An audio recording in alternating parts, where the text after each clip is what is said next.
Pela Rádio Rio de Janeiro, iniciamos Nos Caminhos de Jesus, a visão espírita sobre a vida e ensinos do guia e modelo da humanidade. Produção e apresentação, Paulo Guedes. Olá, ouvintes. Eu sou Paulo Guedes. Estamos dando início a mais um programa Nos Caminhos de Jesus. Hoje na técnica, nosso querido amigo Maciel. Estaremos hoje falando sobre uma passagem do Evangelho de Mateus, dando sequência ao nosso estudo, que é Mateus capítulo 6, versículo 1 e 2. Nós estamos entrando agora no 6º capítulo, que é a seguinte passagem: Guardai-vos de fazer a vossa esmola diante dos homens, para serdes visto por eles. Aliás, não tereis galardão junto de vosso Pai que está nos céus. Quando, pois, deres esmola, não faça tocar trombeta diante de ti, como fazem os hipócritas nas sinagogas e nas ruas, para serem glorificados pelos homens. Em verdade vos digo que já receberam o seu galardão. Dar esmola significa doar um pouco do nosso amor àqueles que necessitam. Quanto menos alarido fizermos, melhor, pois assim não só ocultamos os nossos atos, como também preservamos a imagem daquele que recebe. Muitas vezes, por vaidade, constrangemos os infortunados da vida para darmos vazão à nossa necessidade de notoriedade entre os homens. Aquele que realmente doa de si, por entender que à sua frente está um filho de Deus, precisando de amparo e apoio para superar as suas provações, procura ser o mais discreto possível para não agravar a situação desses que muitas vezes, envoltos no orgulho que trazem do passado, sentem dificuldade em aceitar o benefício sem constrangimento. Imagine-se na posição deles e veja se gostaria que alguém chamasse a atenção de todos para o seu infortúnio e sofrimento. A gente tem que estar muito atento a todas essas situações. Jesus aqui, ele está falando da vaidade. Ele está chamando a nossa atenção para a vaidade. Porque quando fazemos caridade, fazendo alarido, quando ajudamos alguém e propagamos isso, jogamos ao vento para que todos saibam, nós estamos, na verdade, buscando notoriedade. A vaidade está muito presente nessas situações. E claro, aonde existe a vaidade, começa a deixar de haver a sinceridade. Por quê? Se estamos preocupados em chamar a atenção, se estamos preocupados em ganhar notoriedade, não estamos tão preocupados assim com aquele que sofre. Porque ele é apenas um instrumento para que nós consigamos ser reconhecidos diante dos homens. E aí perdemos todo o mérito da ação. E vamos estudar essa nossa passagem, pedacinho por pedacinho. A primeira é guardai-vos, que a gente vê logo lá no início. Guardai-vos de fazer a vossa esmola. Então, guardai-vos. Depois de ocupar-se da verdadeira justiça, que é lá em Mateus 5, Jesus passa agora a ocupar-se da aplicação prática da justiça aos devedores do cidadão do reino dos céus. No capítulo 5, Jesus ele ocupa-se falando da verdadeira justiça. No 6, ele começa a falar a parte prática. Ele começa a falar de nós, das nossas ações diante da verdadeira justiça. A gente observa que são 2 capítulos que se interligam, que um complementa o outro. Jesus começa no capítulo 5, e aí ele desenvolve 6 e vai chegar ao 7º, que é o grande sermão de Jesus, que é o Sermão do Monte. Os cristãos devem evitar fazer alarde de seus atos de culto de caridade, gente. Nós, na condição de seguidores de Jesus, a gente não precisa precisa fazer propaganda do que fazemos. Mediante 3 exemplos, atos caritativos, né, que a gente encontra lá no verso 2 a 4, orações, versos 5 a 8, e jejum, versos 16 a 18, Jesus contrasta algumas práticas conhecidas dos judeus com os excelsos ideais do reino dos céus. Mateus capítulo 5, versículo 22, que são esses ideais, e em Marcos capítulo 2, versículo 21 e 22. Jesus, ele pega 3 versos e ele faz um baita de um estudo sobre a questão da caridade, da oração e do jejum. É muito interessante a gente observar isso, né? A gente vê que Jesus, ele não deixou brecha. O que se encontra por aí são interpretações teológicas equivocadas. São os indivíduos querendo colocar palavras na boca de Jesus, ou erros de tradução, que é muito comum, ou interpolações colocadas pelos escribas da época com a finalidade de justificar algumas posições que eram de interesse deles. E a gente vê isso ainda hoje. Então, é interessante a gente observar isso. Jesus, o seu evangelho, ele é perfeito, principalmente nos grandes discursos. Quando a gente vê lá Mateus capítulo 5, 6 e 7, que é, podemos dizer assim, um grande resumo das leis divinas e da obra que Jesus trouxe, do seu evangelho. É o grande resumo. É muito bem estruturado esse sermão. E a gente vai a um outro sermão que é muito importante, que é João 14, que é também muito bem estruturado. São 2 sermões fundamentais. A gente vai chegar lá na frente ao estudo de João 14 também. João 14 e 15 são sermões fabulosos. Nós estamos agora no Evangelho de Mateus, né, passando pelo grande Sermão do Monte, e vamos ao Sermão das Bem-aventuranças, e vamos estudando ele para que a gente consiga realmente ter o entendimento do verdadeiro Evangelho de Jesus. E aí, uma outra frasinha muito importante: vossa justiça. Literalmente, fazer vossa justiça. Tem a variante que é dar esmola, isto é, praticar as boas obras que tornam o homem justo diante de Deus. Que tem essas 2 interpretações, vossa justiça e dar esmola. Se traduz dessas 2 maneiras. Na opinião dos judeus, as principais obras eram dar esmola, fazer oração e fazer jejum.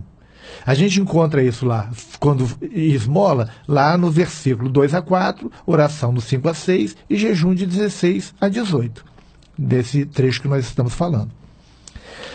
A palavra siríaca, que era o idioma falado por Jesus, né, o aramaico, aqui traduzida por justiça, era também empregada de maneira mais estrita com o sentido de esmola, gente. E é possível que essa mesma palavra tenha sido usada nesses ensinos, mas o grego tem justiça e esmola com palavra diferente. Quando a gente fala assim, quando a gente vai lá para o hebraico, para o aramaico, a gente tem o discurso de Jesus. Na tradução que foi para o grego canané, aí começou os problemas. Por quê? No grego, são 2 palavras distintas que para representar justiça e esmola. Lá no aramaico, não. Era uma palavra única que tinha os 2 sentidos. Então, surge a dúvida. Qual era o sentido utilizado por Jesus? De que forma ele utilizou essa palavra? Jesus aqui refere-se à justiça prática, legítima, de que se abusava. Né? As pessoas abusavam da justiça prática e legítima. Os judeus, eles burlavam tudo. Ele expôs ensinamentos ou doutrina errônea do sistema judaico. Antes, né? O que ele fez? Ele primeiro, lá no capítulo 5, ele fez isso. Ele pegou os ensinamentos e as doutrinas errôneas do sistema judaico e apontou, olha, isso aqui não é o adequado, isso aqui está errado. Essa interpretação não é a certa. Agora, no capítulo 6, ele mostra as suas práticas errôneas. A maneira como o judeu usava a lei de forma equivocada. Jesus fala contra a ostentação em seus ensinos sobre a santidade diária, sobre a virtude diária. As autoridades judaicas queriam ser vistas pelos homens e atrair a sua atenção. Mas não se preocupavam realmente pelo caráter espiritual da religião, do judaísmo. Infelizmente, todas essas condições que a gente está aqui conversando, que a gente está aqui lendo, de ostentação dos homens daquela época, do judaísmo, continuam vivas até hoje. Quantos espíritas querem chamar a atenção para si? Querem notoriedade? Quantos católicos, quantos evangélicos, quantos budistas, quantas pessoas no mundo querem chamar a atenção para si para ganhar notoriedade? Estamos cheios de pessoas assim. A palavra grega dikaiosum, aqui traduzida como justiça, significa piedade. Dikaiosum. Os 3 exemplos que a gente deu, que é esmola, oração e jejum, se apresentam para explicar o princípio que se trata neste verso. Jesus está falando do campo da piedade. As 3 ilustrações que se dão representam as 3 formas mais comuns de justiça farisaica, gente. Farisaica, desculpa. Deve destacar-se que Jesus de nenhum modo se opôs aos atos religiosos. Jesus não foi contra a religião. Jesus não foi contra o judaísmo. Só se preocupava de que fossem impelidos por motivos puros e se realizassem sem ostentação. Vivenciar a religião, os ritos religiosos, Jesus não foi contra, porque é ainda a necessidade do ser humano. O que ele questionou foi a forma como os cultos religiosos eram realizados, como os atos religiosos eram realizados, porque eles precisam ser de forma pura, sem ostentação. A religião não pode estar voltada para você. Ela tem que estar voltada para Deus. Porque quando a religião está voltada para Deus, o homem caminha em direção a Deus. Quando está voltada para ele, ele caminha em direção ao seu umbigo. Aí vem o egoísmo, vem a vaidade. E a gente precisa dar um basta nisso. Urgentemente. Vamos agora fazer um pequeno intervalo e já voltaremos com o programa Nos Caminhos de Jesus. Estamos apresentando Nos Caminhos de Jesus, a vida e ensinos do guia e modelo da humanidade. Apresentação, Paulo Guedes. Estamos de volta. Estamos hoje estudando a passagem de Jesus, que é: guardai-vos de fazer boas obras diante dos homens. Uma passagem interessante, profunda, como todas as outras passagens de Jesus, que merecem a nossa atenção. Que Jesus está falando para a gente, para nós. Ele fala para o indivíduo, a fim de que o indivíduo encontre o caminho que vai levá-lo a vivenciar a felicidade. E aí, dando sequência ao nosso estudo, se você está chegando agora aí para assistir o nosso programa, você depois pode ir lá no site da rádio, www.radioriodejaneiro.am.br, e entrar lá nos programas Nos Caminhos de Jesus e ouvir a primeira parte ou ouvir os programas anteriores que ficam lá gravados. Estamos agora na passagem diante dos homens, que é um outro verso, que a gente usa isso como palavra-chave. São as palavras-chave de cada versículo, para que a gente tenha um entendimento abrangente.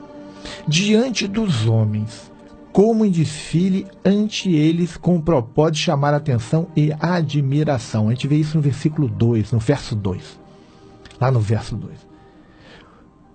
Quando Jesus fala, é como se nós estivéssemos andando diante dos homens para chamar a atenção deles.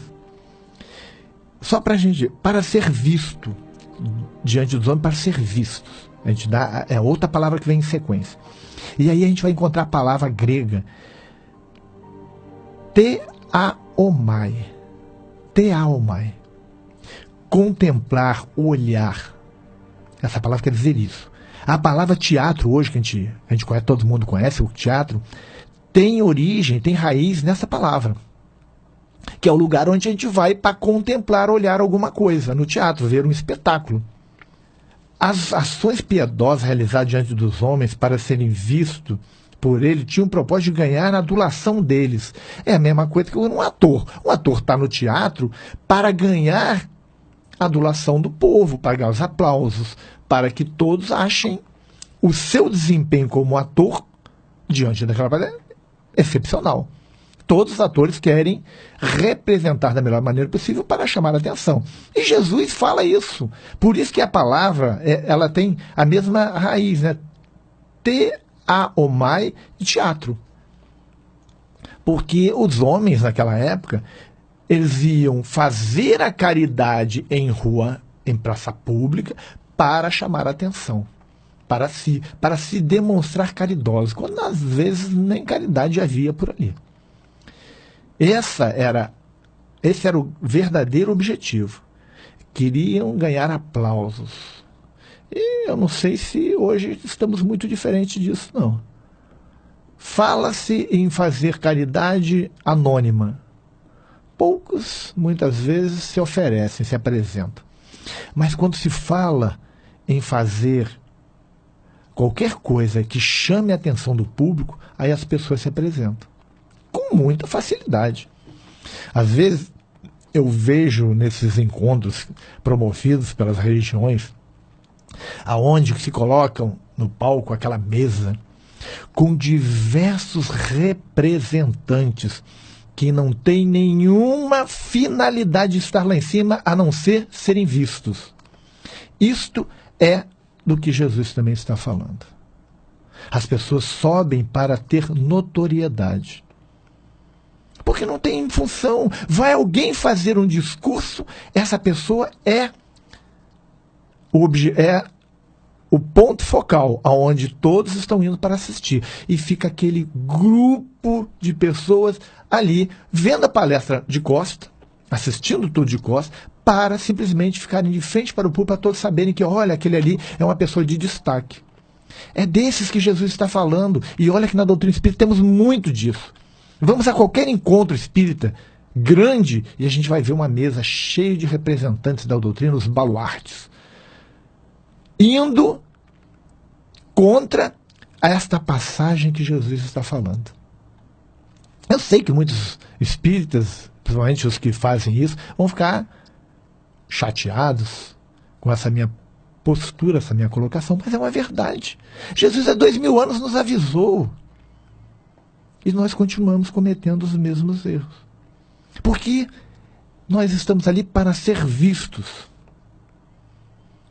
Para eles, esses que estão ali para ser vistos, a religião não era motivo para glorificar a Deus. E não tinham por objetivo dar o bom exemplo aos outros. Não é esse o objetivo desses indivíduos. Porém, destacava-se por profundo egoísmo. As pessoas são egoístas, elas querem chamar atenção para si. Elas são as pessoas mais importantes do mundo.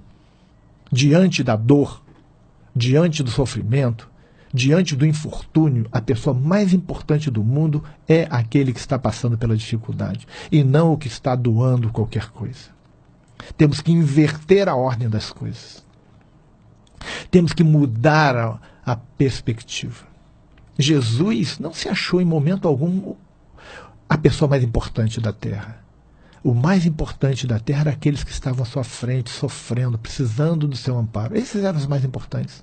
E para nós, existe o ser mais importante ou somos nós os mais importantes? Continuamos subindo no palco sem finalidade só para ser visto pelos outros? Ou já estamos ficando no anonimato fazendo a caridade? Uma vez alcançado o alvo, que é a notoriedade, o indivíduo já teria conseguido o seu objetivo, a recompensa que buscava, a glorificação por parte dos homens. E é isso que ainda estamos buscando, gente. E é isso que a gente tem que deixar de fazer. Esse indivíduo que chama atenção para si não pode esperar o galardão de Deus, o reconhecimento, porque ele jogou por terra toda a caridade que fez, porque foi uma caridade temperada pelo orgulho, pela vaidade, pelo egoísmo. E aí a gente continua. Ao vosso Pai, literalmente ao lado de vosso Pai ou na presença de vosso Pai. Trombetear, tocar trombeta. Não se sabe como se deve entender literalmente essa ilustração de Jesus. Se quem dava esmolas fazia soar trombetas para chamar o atendimento à sua caridade, ou se deve entender como uma figura de dicção, né, de falar. Jesus falou isso. Na literatura hebraica não aparece nenhum caso no qual se tenha feito isto, mas aparece na literatura de outros antigos países orientais. Lá no judaísmo não aparece nada falando sobre pessoas que tocavam trombeta, faziam caridade, não temos registro disso. À primeira vista, poderia parecer que as palavras, como fazem os hipócritas, sugeririam que Jesus estava se referindo a um fato literal, a um fato que ocorreu. No entanto, os hipócritas também poderiam ter feito soar trombetas simbólicas. Que é isso? Subir ao palco, chamar a atenção. Esse é o tocar trombeta, é chamar a atenção, fazer ruído para que as pessoas o percebam. Jesus repreende o mal de dar grande publicidade aos atos caritativos. Vamos lá, o que é hipócritas? No pensamento de Jesus, o que isso significa? Significa todos os falsos devotos que apresentam uma piedade afetada e ruidosa. Principalmente aquela da seita dos fariseus. Os fariseus faziam muito isso. A gente vê lá em Mateus 15, no versículo 7, no Mateus 22, versículo 18, e no Mateus 23, versículo de 13 a 15, a gente vê Jesus falando sobre isso também. Entre os judeus, o termo hipócritas, que traduz no hebraico como Hameth, não designa apenas o homem de piedade fingida, exibicionista, mas, de modo geral, o homem de caráter pervertido e mau, o ímpio, em suma. Olha aonde a gente vai chegar com tudo isso. Hipócrita provém de um verbo que significa fingir, dissimular. Os judeus atendiam às necessidades com contribuições impostas aos membros da comunidade segundo cada um pudesse pagar. Fazia-se uma arrecadação para dar aos necessitados. Isso é muito bom. Os fundos assim conseguidos eram aumentados por meio de doações voluntárias. Se faziam pedidos especiais nas reuniões religiosas públicas nas sinagogas, ou em reuniões ao ar livre, que costumavam realizar nas ruas. Nessas ocasiões, as pessoas se sentiam tentadas a prometer grandes somas de dinheiro para conseguir o louvor dos que ali estavam reunidos. Aí começa toda a vaidade. Também se acostumava a pedir que o que tivesse contribuído com uma soma excepcionalmente grande se assentasse no lugar de honra junto aos rabinos. Olha o que nós fazemos hoje, o que nós fazíamos na época. Um lugar de honra para sentar. E a gente encontra isso nas reuniões de grande porte.